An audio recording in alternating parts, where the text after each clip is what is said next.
Bonsoir et bienvenue en ce samedi 11 juin 2022 et nous en sommes arrivés ce jour à la méditation numéro 795 et plus particulièrement à la méditation numéro 509 dans le livre de l'Apocalypse, mais pas que nous méditons ensemble bien depuis le 1er janvier 2021. Avant de poursuivre dans notre méditation du jour, prenons en introduction à la prière les versets 2 et 3 du psaume 53 dans le livre des psaumes. Psaume de David.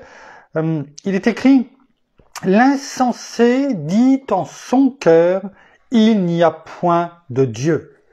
Ils se sont corrompus. Ils ont commis d'horribles injustices. Il n'en est aucun qui fasse le bien. Dieu, du haut des cieux, se penche sur les êtres humains pour voir s'il y a quelqu'un qui ait du bon sens, qui cherche Dieu. » Merci, Père, dans le nom de Jésus. Merci, bien-aimé Saint-Esprit, comme tu le dis au travers de ta parole, par l'intermédiaire de David. Tu cherches les personnes, des êtres humains. Tu ne dis pas des enfants, des êtres humains. En fait, c'est quiconque qui ait du bon sens, qui cherche Dieu. Nous comprenons très bien au travers de ta parole que avoir du bon sens, c'est avant tout te chercher, de vouloir marcher dans ta présence, dans les voies que tu as tracées pour tout être humain. Encore faut-il, aujourd'hui, nous laisser attirer à notre Seigneur, de croire en lui, de se repentir. C'est ces deux choses qui sont importantes. Ce n'est pas de savoir que Dieu existe, que nous aimons notre Seigneur. C'est très bien, mais si nous n'avons pas un cœur repenti, si nous ne croyons pas dans tout ce que tu nous dis, et surtout si nous ne la mettons pas en pratique, à quoi cela sert-il? Croire en toi, en ta parole, t'obéir, c'est avoir du bon sens. Et tu le dis au travers de ta parole, celui qui me cherche, me trouve. Je ne me cacherai pas de lui. Alors, une fois de plus, merci, Père. De nous laisser, de nous attirer à toi au travers de ta parole. Que cela, une fois de plus, cette méditation, et toute parole qui sortira de notre bouche, soit pour ta gloire, Père, dans le nom de Jésus. Merci, bien-aimé Saint-Esprit. Amen. Nous poursuivons notre méditation donc dans le psaume, dans Apocalypse, chapitre 4, versets 8 et 9, que nous prenons en fil rouge, afin de voir l'état justement de notre cœur, afin de comprendre que nous devons avoir au travers de la parole du bon sens. Ce bon sens, comme le disait une banque à un moment donné, il y a bien des années, le bon sens c'est près de chez vous. Mais notre Père, finalement, c'est ce qu'il nous dit, c'est près de toi. C'est moi près de toi. C'est toi, Seigneur, en nous et nous en toi. On ne fait qu'un. On fusionne avec toi. On est en union, en unité, c'est-à-dire un avec toi. Ça, c'est avoir du bon sens. Et c'est tout près de chez nous. Encore plus, c'est en nous. Alors, reprenons ces deux versets 8 et 9 du chapitre 4 du livre de l'Apocalypse, avant de nous replonger avec Moïse et le peuple d'Israël, pour voir la différence d'état de cœur. Et pour que nous comprenions que, non pas pour juger le peuple d'Israël, mais pour que nous comprenions, comment marcher, afin d'avoir un cœur comme Moïse, et non pas comme le peuple d'Israël. C'est cela, qui fait la différence. C'est cela, que cherche notre Père, comme nous venons, de le lire en introduction de la méditation dans le psaume 53. Donc, versets 8 et 9 du livre de l'Apocalypse, chapitre 4. Il est écrit « Les quatre êtres vivants ont chacun 6 ailes, et ils sont remplis d'yeux tout autour et au-dedans. Ils ne cessent de dire jour et nuit, Saint, Saint, Saint est le Seigneur Dieu, le Tout-Puissant, qui était, qui est et qui vient. » Et quand les êtres vivants rendront gloire et honneur et action de grâce à celui qui est assis sur le trône, à celui qui vit au siècle des siècles. On parle bien entendu de notre Père, le Dieu Tout-Puissant, dans ce chapitre 4 du livre de l'Apocalypse, où Jean, l'apôtre Jean, décrit le lieu où réside notre Père, le lieu où il gouverne les nations, tout l'univers de toute façon, et bien sûr avec notre Seigneur à ses côtés. Reprenons où nous en étions hier avec le peuple d'Israël et Moïse, chapitre 33 du livre de l'Exode. Et nous avions terminé hier, et médité le verset 13 de ce chapitre 33, où, on va le reprendre, Moïse avait dit à l'Éternel, au Dieu Tout-Puissant, à notre Dieu Tout-Puissant, « Maintenant, si j'ai obtenu ta faveur, fais-moi connaître tes voies, fais-moi marcher dans tes voies. » Nous l'avions vu hier. « Alors, je te connaîtrai et j'obtiendrai ainsi ta faveur. » C'est-à-dire plus de faveur encore. Parce que au verset précédent, il avait dit « Parce que j'ai obtenu ta faveur. » Vois, cette nation est ton peuple. Et nous avions dit hier, que pour la première fois, ici, Moïse dit cette nation. C'est-à-dire, en fait, cette nation que tu as mise à part, c'est pas simplement quelques personnes, un groupe de personnes, même s'il est grand ce nombre. C'est un peuple. Oui, c'est ton peuple, Père. C'est ton peuple éternel. C'est une nation. Et que répondit l'Éternel à Moïse. Verset 14. Il est écrit, l'Éternel répondit, je marcherai moi-même avec toi et je te donnerai du repos. Un verset finalement très court pour une réponse courte par rapport à tout ce que, Moïse dit à l'Éternel au verset 12, au verset 13, qui sont des versets assez grands. Et on s'aperçoit que, il n'y a aucune parole futile qui sort de la bouche de Dieu. Tout comme on l'a vu avec notre Seigneur lorsqu'il parlait. Bien souvent, même pour les guérisons, c'était des phrases très courtes. Très courtes. Et là, l'Éternel répondit à Moïse, je marcherai moi-même avec toi. C'est-à-dire, dans ta présence, je serai avec toi. Avec toi, Moïse. Avec toi, Moïse. Il ne dit pas avec le peuple, avec cette nation, parce que c'est ce que, venait de dire à la fin de ce verset 13, du verset précédent. Vois, cette nation est ton peuple. Moïse parle de nation et il rappelle à notre Père, c'est ton peuple. Et la réponse de l'Éternel, du Dieu Tout-Puissant, c'est je marcherai moi-même. Moi-même, c'est-à-dire en mon nom. Moi, le Dieu Tout-Puissant, mais je marcherai moi-même avec qui? Avec toi. Moïse, sous-entendu, pardon.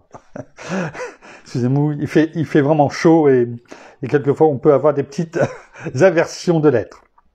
Donc, on voit bien qu'ici, Dieu, notre Père, tout comme notre Seigneur qui est en nous, tout comme notre bien-aimé Saint-Esprit qui est dans notre esprit, parce que nous avons ce privilège, nous, par rapport au peuple d'Israël, demeure avec celui qui a un cœur tout entier à lui, qui s'est consacré, ne l'oublions pas, au chapitre 32, au verset 29, Dieu avait demandé au peuple, au travers de Moïse, la consécration du peuple. Malgré que ce veau d'or avait été façonné. Au verset 29, Moïse dit, donc, de la part de l'Éternel, consacrez-vous aujourd'hui, c'est-à-dire, donnez-vous entièrement, donnez votre cœur, appartenez totalement et complètement, abandonnez-vous. Donc ça montre que ce n'était pas le cas auparavant, la preuve. De toute façon, il n'y aurait pas eu de veau d'or. Et tous ces murmures. Mais il avait encore une seconde chance, là, une troisième, une quatrième, je ne sais pas combien. Mais il y avait un pas de foi à faire. Il fallait qu'il y ait quelque chose. On sait très bien que notre Père ne peut pas demeurer dans les choses impures, on le sait. Il ne peut pas y avoir de compromis. On l'a vu, la tente de l'assignation, la tente de la rencontre a été mise hors du camp, et pas dans le camp. Hors du camp. Pourquoi? Parce qu'il y avait ce grand péché, comme il est écrit au verset 30 de ce chapitre 32. Consacrez-vous aujourd'hui à qui? À l'Éternel. Et on voit ici que l'Éternel répondit, à Moïse, je marche moi-même avec toi et je te donnerai du repos. Donc il n'y a pas simplement que la présence divine qui est invoquée ici. Il est écrit et je te donnerai du repos. Ça veut dire quoi? C'est-à-dire que si on veut du repos, pas simplement un repos physique, même s'il en fait partie, il faut, et le seul vrai repos, c'est dans la présence de notre Père, de notre Seigneur. On le voit aussi dans le psaume 23, verset 2. On peut reprendre même le verset premier. Oui, mon épouse était partie, elle le disait. Elle était partie, elle peut venir le dire. L'Éternel est mon berger, je ne manquerai de rien. Il me fait reposer dans de verts pâturages. Il nous fait reposer, notre Seigneur, dans de verts pâturages. Pourquoi? Parce qu'il est notre berger. Il est, tout comme notre Père a dit, je marcherai avec toi moi-même. C'est-à-dire, je vais être, sous-entendu, ton berger, celui qui va te conduire, celui qui va être dans la présence divine, sera là, avec toi. Et je te donnerai du repos. Et quand on va voir ici,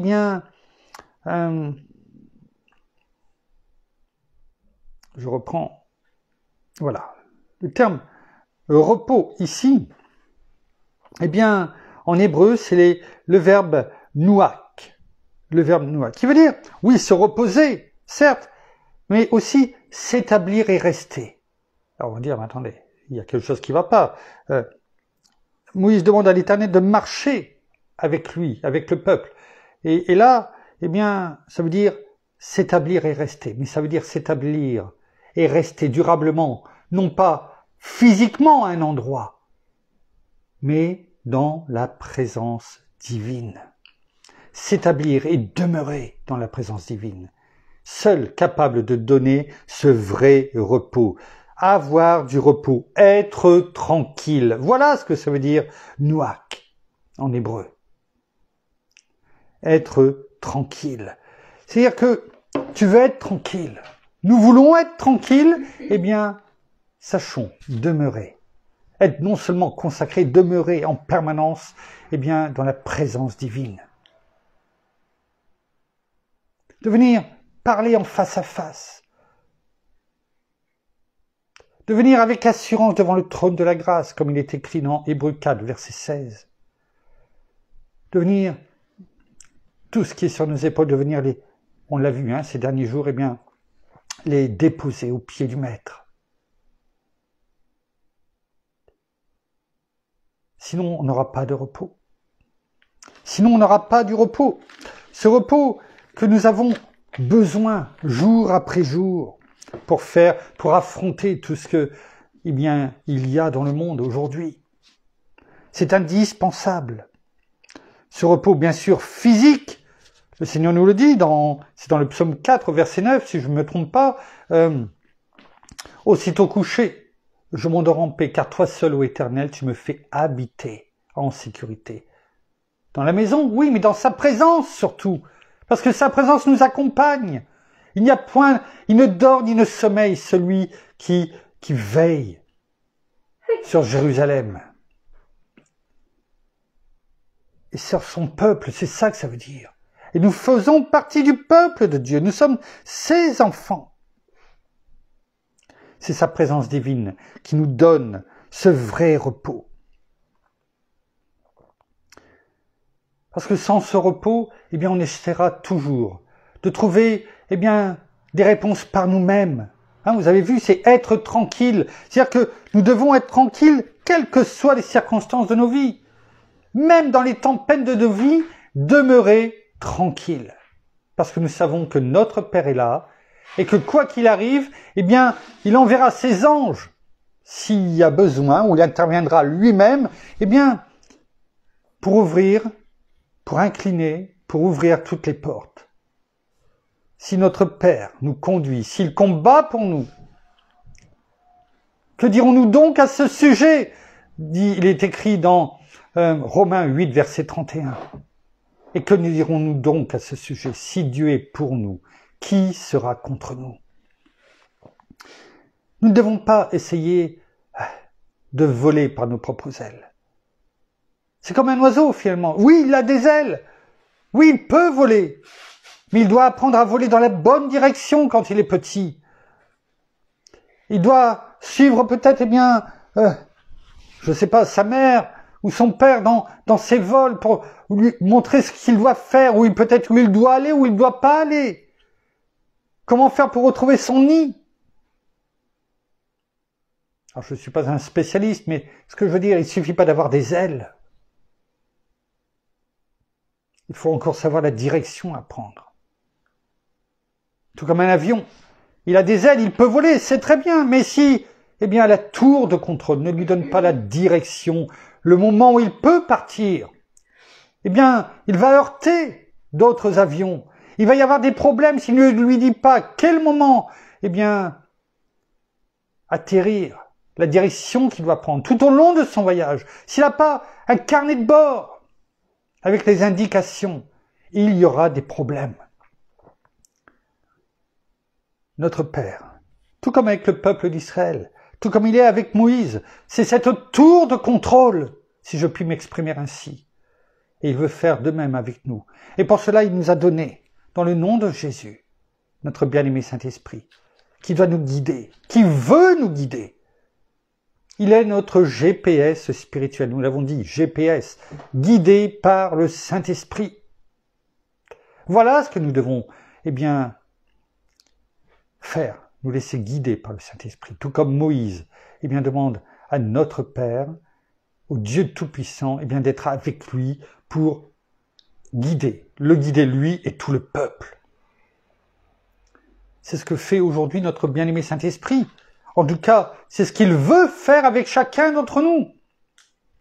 Et si nous ne le laissons pas faire, notre bien-aimé Saint-Esprit, finalement, quelque part, nous ne sommes pas différents du peuple d'Israël. Nous voulons bien arriver, eh bien, à la destination, mais nous voulons arriver à la destination par nous-mêmes. Si on ne souffre pas de trop, si on ne manque pas de trop, sinon, eh bien, cela ne nous intéresse pas spécialement. Et nous sommes, tout comme le peuple d'Israël, eh bien, à murmurer. J'ai faim, j'ai soif, j'ai besoin de ci, j'ai besoin de ça. Pourquoi tu m'as appelé à te servir? Pourquoi, eh bien, tu me guides dans ce chemin? C'est pour que, à côté, eh bien, j'ai l'impression de manquer de ci, de ça, parce que je ne peux plus faire, eh bien, ce que je faisais avant. Oh, que c'était bien avant, comme le peuple d'Israël disait, eh bien, oh, que nous avions de la viande autour de ces marmites lorsque nous étions en Égypte. Nous ne sommes pas mieux. C'est ce que nous avons dit tout à l'heure, finalement, dans la prière que nous avons faite. On peut le prendre, eh bien, ces mêmes versets qui doivent nous parler. Dieu, notre Père, observez les Moïse, mais bien sûr, eh bien, le peuple d'Israël, tout comme il nous observe encore aujourd'hui. L'insensé se dit, il n'y a pas de Dieu. L'insensé! C'est quoi un insensé? C'est celui qui n'a pas de sens, de bon sens. Dans d'autres versions, ça doit être en Semeur, je crois, eh bien, enfin, qu'importe, il est dit, le fou dit en son cœur. C'est-à-dire que il y a l'insensé comparé à un fou. Et quelquefois on dit, mais t'es insensé, quoi. Hein? Pourquoi t'as fait ça? T'es fou. Hein? On l'a déjà dit, ça. Eh bien voilà. C'est la même chose ici. Notre Père, on n'a rien inventé. Hein? Il y a bien longtemps, eh bien la parole le disait déjà. L'insensé, le fou, dit dans son cœur, ou se dit, il n'y a pas de Dieu.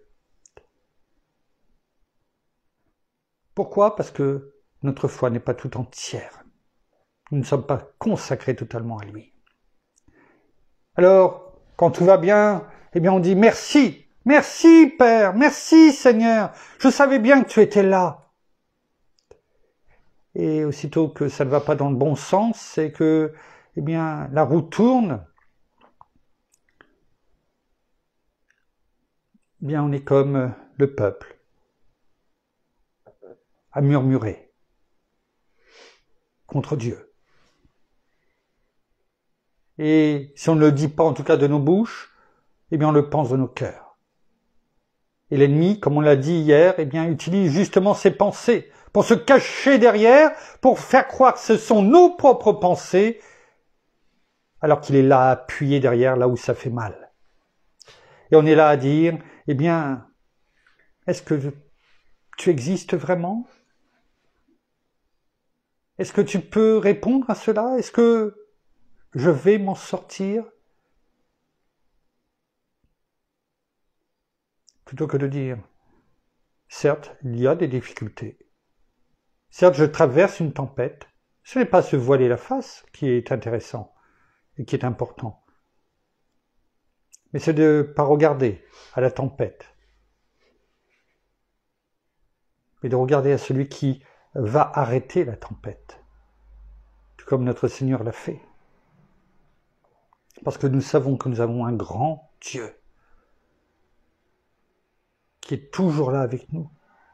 Le but, c'est de ne pas remettre en cause notre foi, c'est-à-dire remettre en cause bien la présence de Dieu dans nos vies, ou voir son existence. C'est de dire, qu'importe les vents contraires. Tu m'as dit que tu es toujours avec moi, que tu combats pour moi, que tu es là avec moi, que j'ai ta présence, parce que je suis consacré, parce que je suis un enfant de Dieu. Alors, quelles que soient les difficultés, je sais que tu vas planir mes sentiers, parce que c'est ta promesse. Tout comme Moïse a rappelé les promesses de Dieu à son égard, eh bien nous devons faire de même, rappeler les promesses de Dieu qu'il nous a données au travers de sa parole, ou peut-être personnellement. Dans Parole de vie, il est écrit, les gens stupides disent dans leur cœur, Dieu n'a aucun pouvoir. Est-ce que nous ne remettons pas en cause bien souvent le pouvoir de Dieu? On l'a parlé hier, de ne pas limiter Dieu, de ne pas le mettre à notre hauteur, à notre taille. Car c'est là où nous commençons dans ces cas-là, eh bien, à déprimer. C'est un partage, c'était pas tout à fait dit dans ces termes-là, mais c'est un partage aujourd'hui du pasteur Xavier Lavie, eh bien, que j'ai fait à ce sujet. Si on commence à mettre Dieu à notre niveau, c'est là où nous commençons à déprimer. Parce qu'on ne voit plus de secours.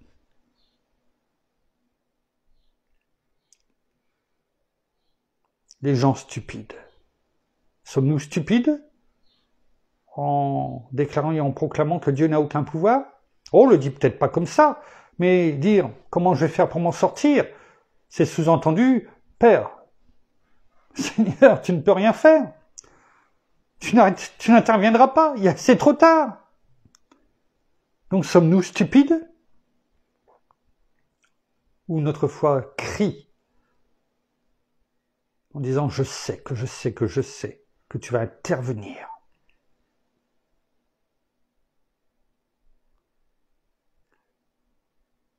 Et, tiens, c'est dans la Nouvelle Bible seconde, il était dit, le fou se dit, il n'y a pas de Dieu. Donc sommes-nous fous? Ou sommes-nous sensés? La question nous est posée.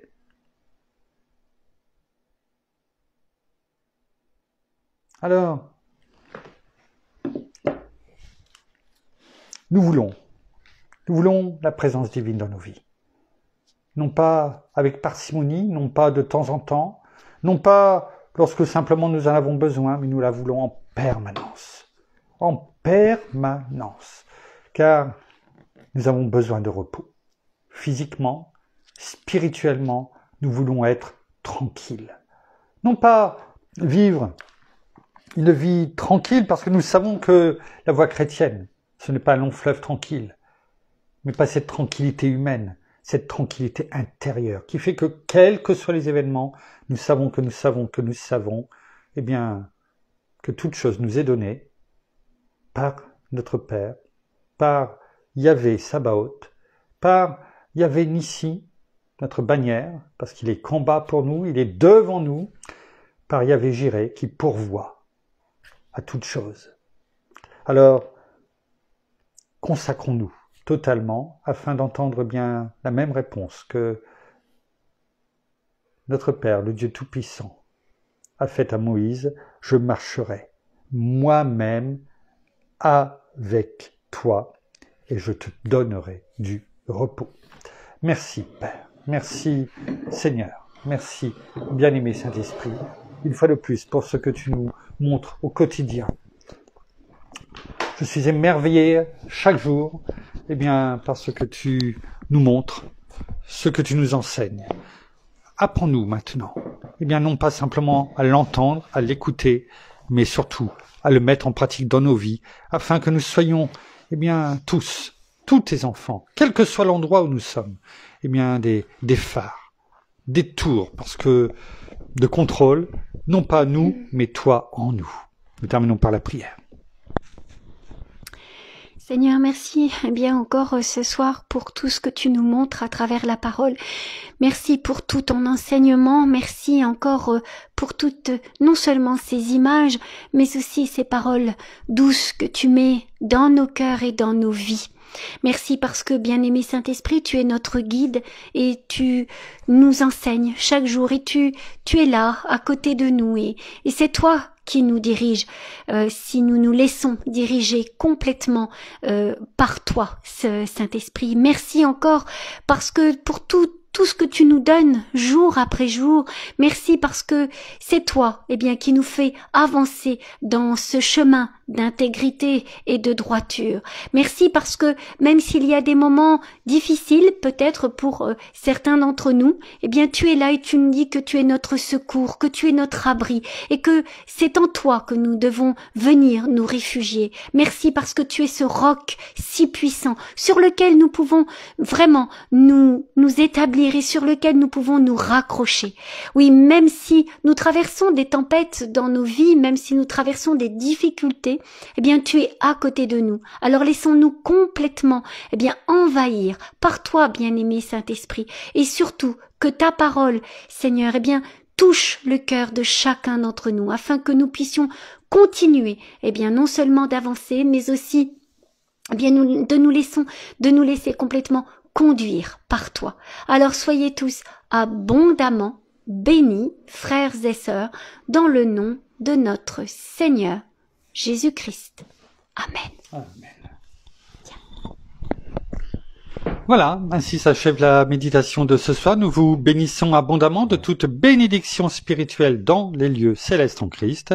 Nous saluons nos amis au Québec, au Canada, en francophonie, en France et tout autour de chez nous. Et nous vous souhaitons à toutes et à tous une excellente fin de journée pour certains, de soirée pour d'autres. En tout cas, à toutes et à tous une excellente nuit de repos, justement, dans la paix de notre Seigneur Jésus. Et nous vous donnons rendez-vous, eh bien, demain, non pas demain soir, mais demain dimanche, donc demain en fin de matinée, avec un horaire un petit peu différent que d'habitude.